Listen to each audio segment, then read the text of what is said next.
and it's been a long time since I've done one of these bed rest book of the week videos, so I thought I'd try and record one because I've been reading a very interesting book called Look Both Ways by Professor Brooke Ellison, who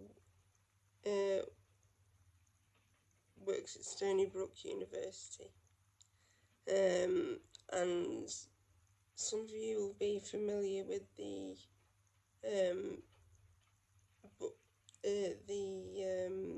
film The Brooke Ellison Story, or the book Miracles Happen by Brooke and Jean Ellison, which it chronicles Brooke and her family's journey from when she was first paralysed on her first day of 7th grade to when she went to Harvard University, complete with her mother in tow, and graduated from there, and then went on to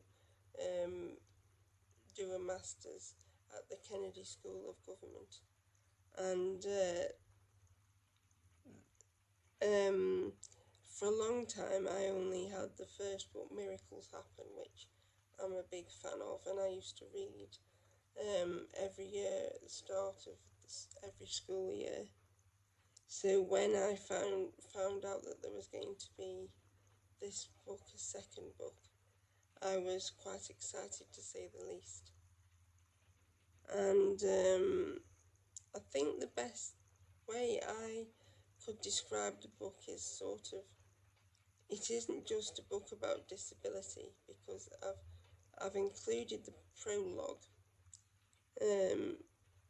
of this book because I also have a copy on Kindle as well as a physical book, because if I'm working with an assistant, lots of those prefer a physical book, and when I read I usually use Bookshare,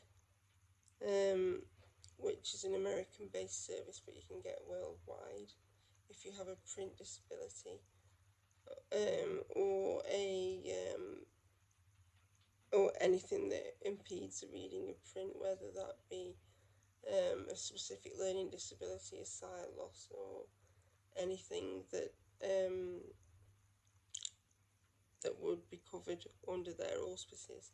Their link, I think, is in the description of this video anyway, but I have both the Kindle version and the hard copy, and it's definitely strikes a good balance for me between academic text and life story. And I've included the prologue read in a Kindle voice, so I apologise for you guys who don't like that. For you to get an impression of what this book might be about.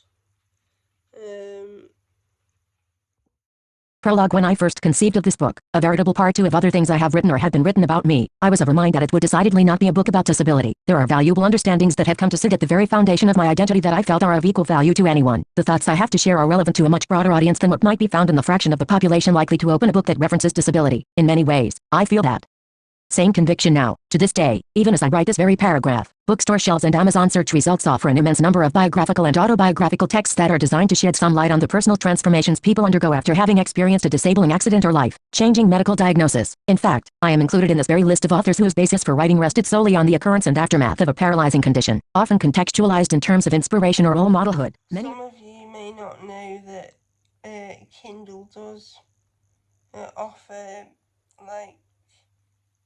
speech-to-text services on lots of the books it publishes, and these are usually available on all the Kindle-related devices, whether these be the Kindle itself, or like the iPhone or Samsung or other Android device that may offer Kindle apps. So if you've got a print disability, this is usually a good way to access books, whether they be textbooks or books for fun. I know books in an electronic voice are not, they're not as enjoyable in many ways, particularly if it's like a sort of story, not like an academic text. But I don't dislike a electronic voice for talking about factual things. It doesn't seem to annoy me in quite the same way. So, and I find Apple products the best for their integrated accessibility, but that's just my own personal opinion. Apart from their lack of support for Dragon Naturally Speaking anymore, of course, which is the big reason I've had to buy a Windows laptop so I continue to do writing. But other than that, I'm very much an Apple person. Using the Kindle app to read this book, I've been able to highlight the passages that I might find useful for my own writing, for quotes, and to just highlight passages of basic interests or things that resonate with me. So that's really good from a studying point of view. I like the fact that the book doesn't focus just this time on Brooke and Jean and their experience, but it talks about wider disability issues and discrimination issues and things to do with access to equipment and insurance and all sorts of things that would come up in the lives of many disabled people. The abiding message I got from the book is that we as disabled people need to sort of push for roles of leadership, and that changes within our own personal situation are just means by which we need to think of wider changes needed in society and wider changes needed within ourselves.